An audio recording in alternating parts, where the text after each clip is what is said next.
Welcome to another episode of the Riverport Business Podcast. Today I'm joined by Lee Harvey, owner, clinic director and principal osteopath at Chatteris Osteopaths. And we'll be talking about investing in new technology, from advanced diagnostic tools to innovative treatments like shockwave therapy, and how this helps the practice stay ahead of the competition and deliver exceptional care to patients.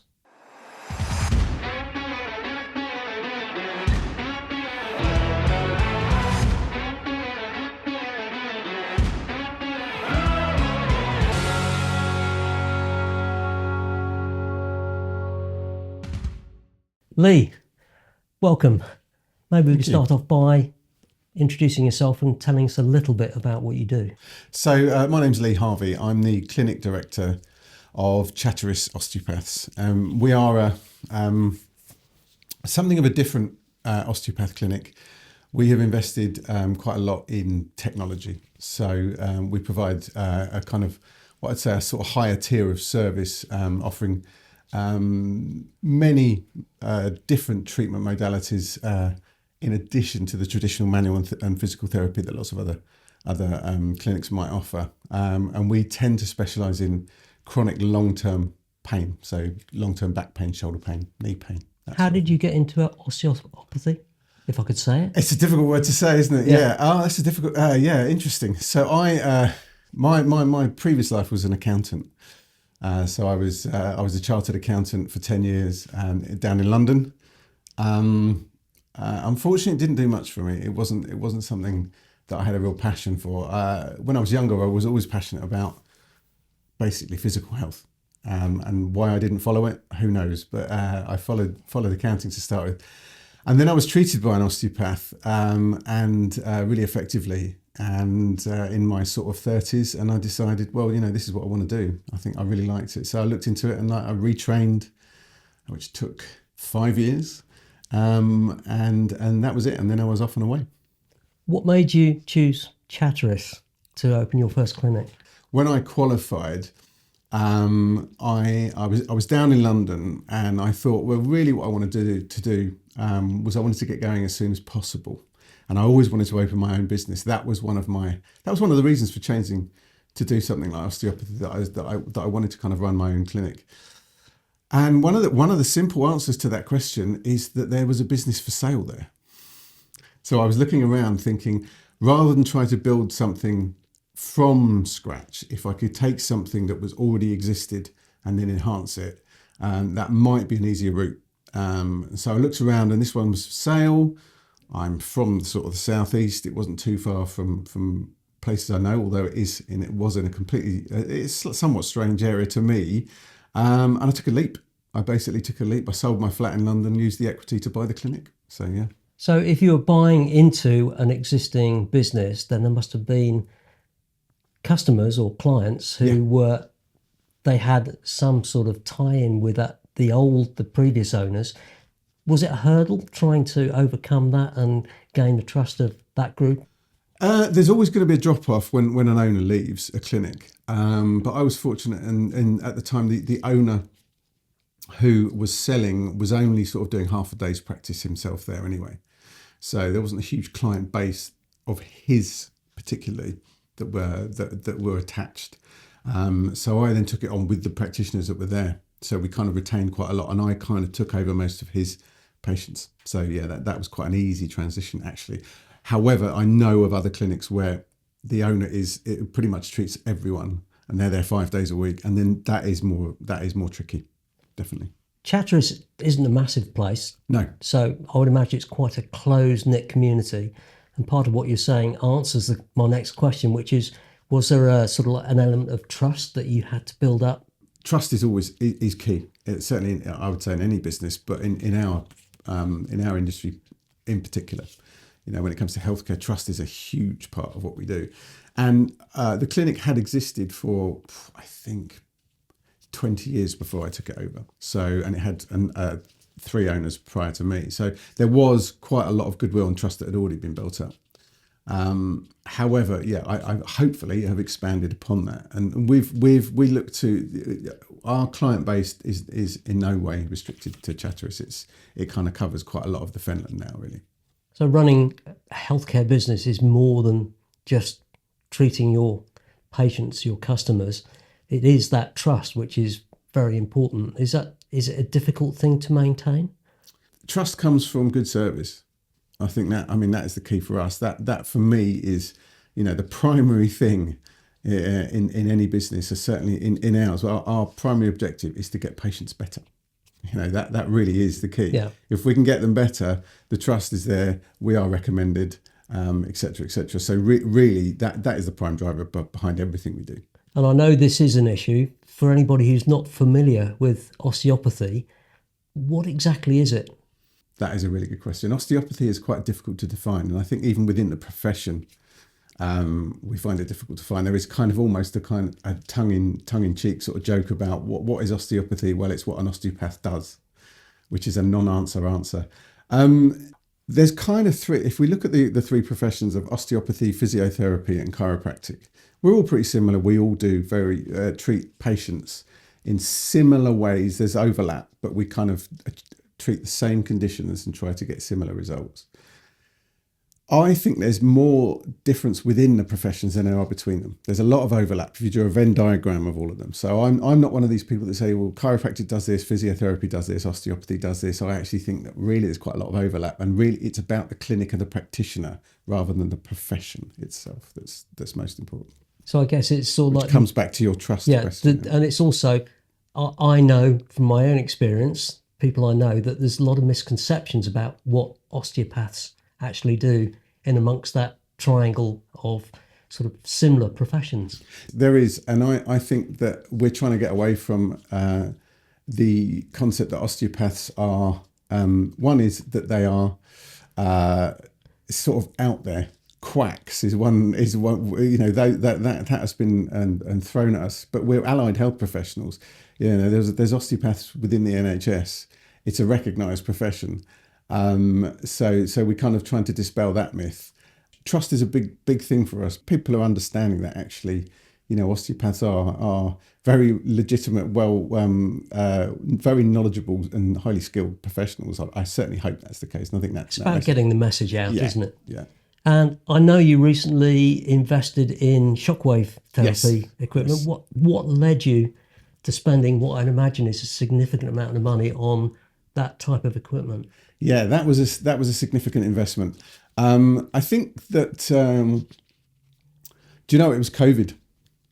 There you go. COVID was the reason. No, so what happened during COVID was we all had time to think. I think we had 10 weeks roughly without practicing at all, and I thought, what am I going to do with the business? What am I going to do with the clinic? How can we provide a better service to the patients and build the business in a slightly different direction? So I looked around at various things, and shockwave came up again and again. I was talked to lots of people in the profession, and I looked into it, and it's a great modality. It's very highly evidence based. It's safe. It's effective. So I just chatted and looked into, and then as with anything, took a leap and bought my first machine, which was a significant investment, like many thousands of pounds. And I just haven't looked back. The results have been phenomenal. So it's one of those things that when I first got it, I had to see the results for myself, despite the fact that there's articles and research papers everywhere telling you how good it is. You have to see it for yourself. And when I started to see it, I started to realise what a great modality it was. Yeah. For people who don't know, in a nutshell, what is shockwave therapy? Shockwave, yeah, it's interesting. It's a sound wave therapy. So it literally is just sound waves. So it's intense, low frequency sound waves. A lot of people have heard of ultrasound, and you get ultrasound imaging, and then you also get ultrasound treatment, and that's much more higher frequency sound wave. The way I think the simplest way to describe how shockwave works. Now, shockwave treats a lot of things, but it's kind of the gold standard for things like tendons. So in order to get a tendon better, the way to improve the function of a tendon is to load it, to put basically mechanical forces through that tendon in order to stimulate the body to regenerate the tendon. Okay, And what shockwave does, the sound waves that go in kind of mimic the load that's put into it. So it tricks the body into thinking it's under load and helps to regenerate that tendon. So we tend to use it coupled with exercise as well. That really is the best way to get people better, but it is effective on its own as well. And how have your clients responded to this new type of treatment? Is it something that has attracted different types of injuries into your Yes, clinic? definitely. We responded really well. We get very good results with it, and it has attracted definitely different people. And we're treating a lot more tendinopathies, which are so things like Achilles tendon. We get hip tendons, so gluteal tendons, patella tendons, and shoulders, and tennis elbow, that sort of thing. Now, we used to treat these previously in the past with manual therapy and physical therapy, but the shockwave just enhances what we do. There is nothing that touches it really for treating those conditions.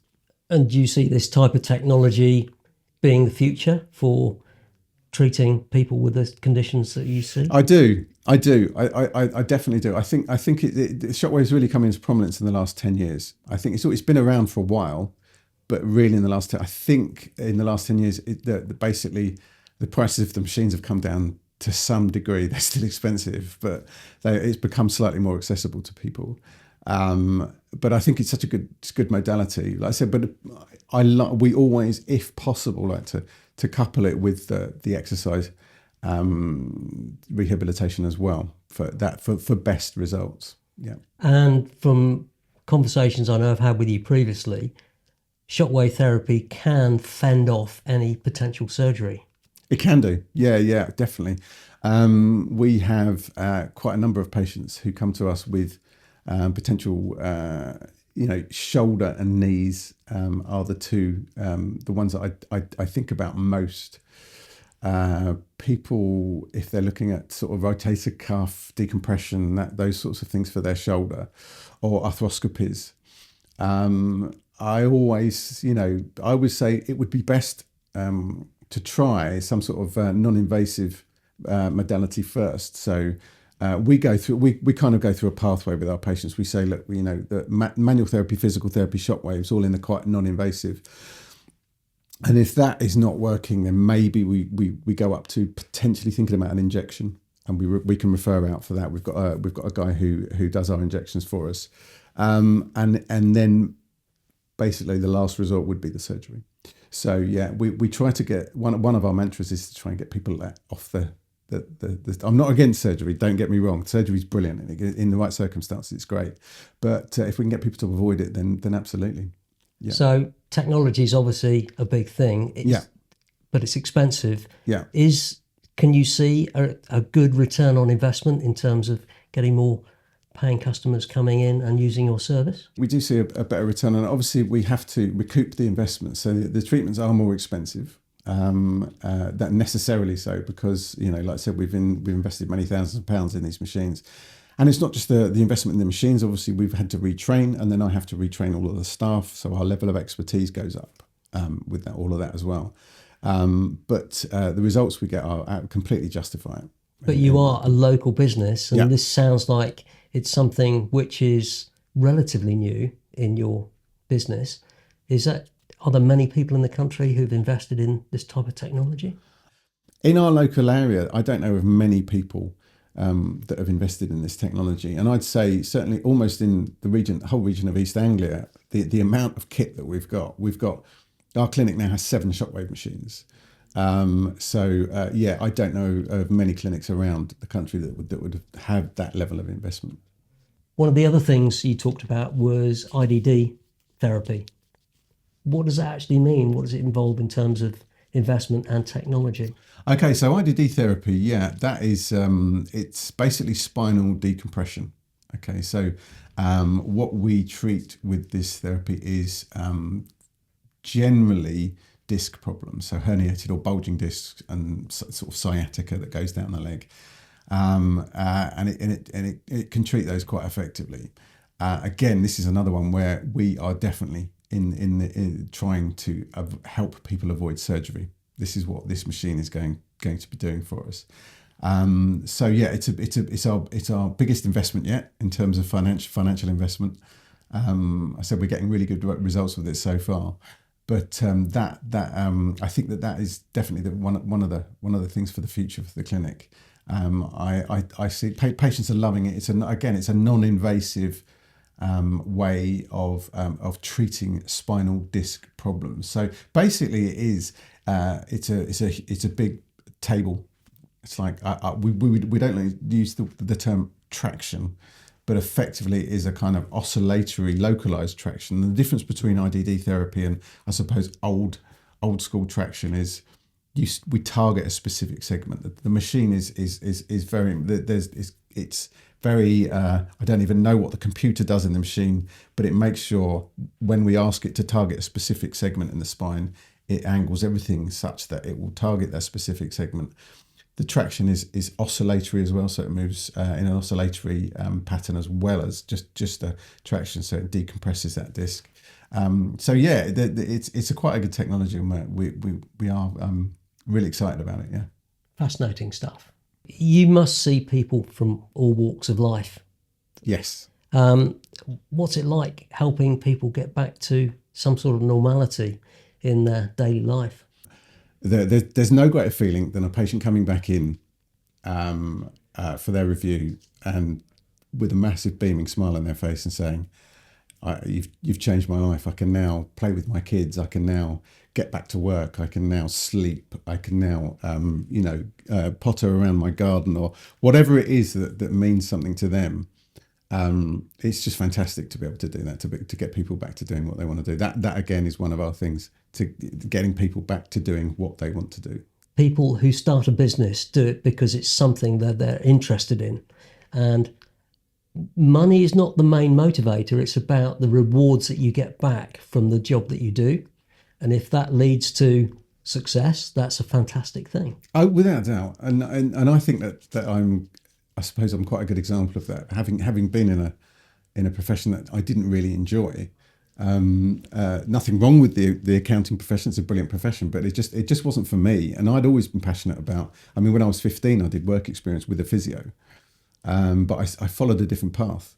And actually, I guess I followed the path because I was thinking about what can I do to make me money when I was younger. And then I just realised that actually, if you're going to be doing something, 8 to 10 hours a day, every day, you'd better be pretty passionate about it, because that's the only thing that will really get you going and get your alarm clock going in the morning. And now, yeah, absolutely, I'm totally passionate about what we do. I completely believe in what we do, and I enjoy it. I love it. Has your view of wellness and perception of wellness changed? I think people generally are more aware of their health, and wellness is a big thing. Yeah, it's a word that seems very American, but I think we're all conscious of that. And part of what we do is to try and, we don't just want to treat our patients. We want to try and push them forward in the future with ways to manage themselves and to keep themselves healthy and to avoid these things coming back in the future. So if anybody has some issues, they sit at their desk all day and they've got aching lower back and that sort of thing, what's the sort of, in a nutshell again, what is a typical process that they should follow to actually contact you and maybe get some resolution to that? Well, there's many ways. I mean, obviously the first thing is to just give us a call. Mm-hmm. We offer a 15-minute free phone consultation. So for anyone that's not sure, they want to just kind of, because I suppose a lot of people, the main thing they want to know is this something you can help me with?